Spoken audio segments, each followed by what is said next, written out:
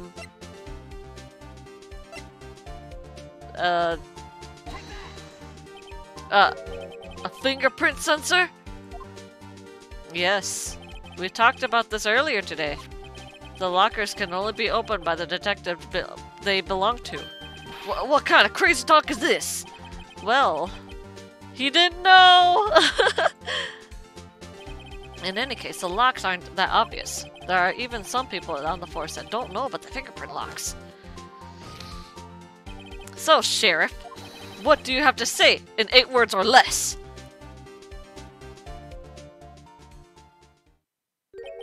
I only got 1 word for you, partner. No! Huh?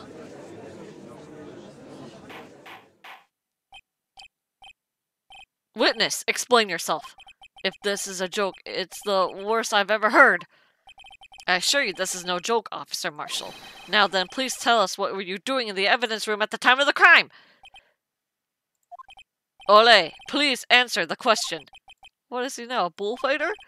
That's alright, Officer Marshall. I believe we can figure the rest out from here. We can? Have a look at these floor plans. There's no place for someone to hide in the evidence room. Yet Officer Meekins didn't see Officer Marshall. If so, then where was the witness? It seems Mr. Wright has the answer. That's right, the only possible conclusion. Well then, let's hear it. Where was Officer Marshall at the time of the crime?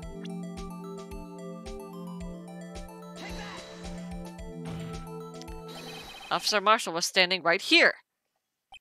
There, but that's where the victim, Detective Goodman, was. Correct, unless the man was a Detective Goodman. I believe the victim in this video is Officer Marshall. It was you dressed up like Detective Goodman. But that's preposterous. Officer Meekins witnessed the detective at the crime scene. Once he saw the man's face, he knew he'd know for sure. May I point out, though, that Officer Meekins did not know Detective Goodman. He also testified about the man's reaction when he confronted. When I entered the evidence room, I asked him to show his ID card, sir. And how did Detective Goodman respond? He suddenly pulled the knife on me! Something about that officer's story puzzled me. If the man had his ID card, why didn't he just show it? Yes, he would have needed it to enter the evidence room, so he must have been carrying it. The answer is simple. He couldn't show it. As you can see, Detective Goodman's picture is on his ID card. Oh, I get it. If he showed that, his cover would have been blown. Officer Meekins would have realized the man wasn't Detective Goodman. Do you have anything to say to this, Officer Marshall? You've got quite an imagination, partner. We got a term for that. It's called circumstantial evidence. Circumstantial evidence? He's still denying it. You're gonna have to do better than that to break a detective, unless you have a hard evidence proving I dressed up as a victim. I can't say I particularly care for your uncooperative disposition. I can't say I care for your beard, but you don't see me complaining. Well, Mr. Wright, do you have any evidence proving beyond a shadow of a doubt that Officer Marshall's dressed up as the victim? Well, who am I kidding? I don't have anything like that. I can see the fear in your eyes, partner. Seems you're the only one who couldn't take the dessert heat. Gulpa gulpa. Ugh, this can't be happening. It's obvious he's the one. What can I do? Edward? Sundaribaka-chan? It looks like your lack of experience has finally been exposed. I'll pass on to what someone told me when I was just starting out. When you run into a wall with no place to go, return to the basics. The basics? Huh? Huh? For me, that would be what Mia used to tell me. Phoenix, try thinking outside the box. I shouldn't look for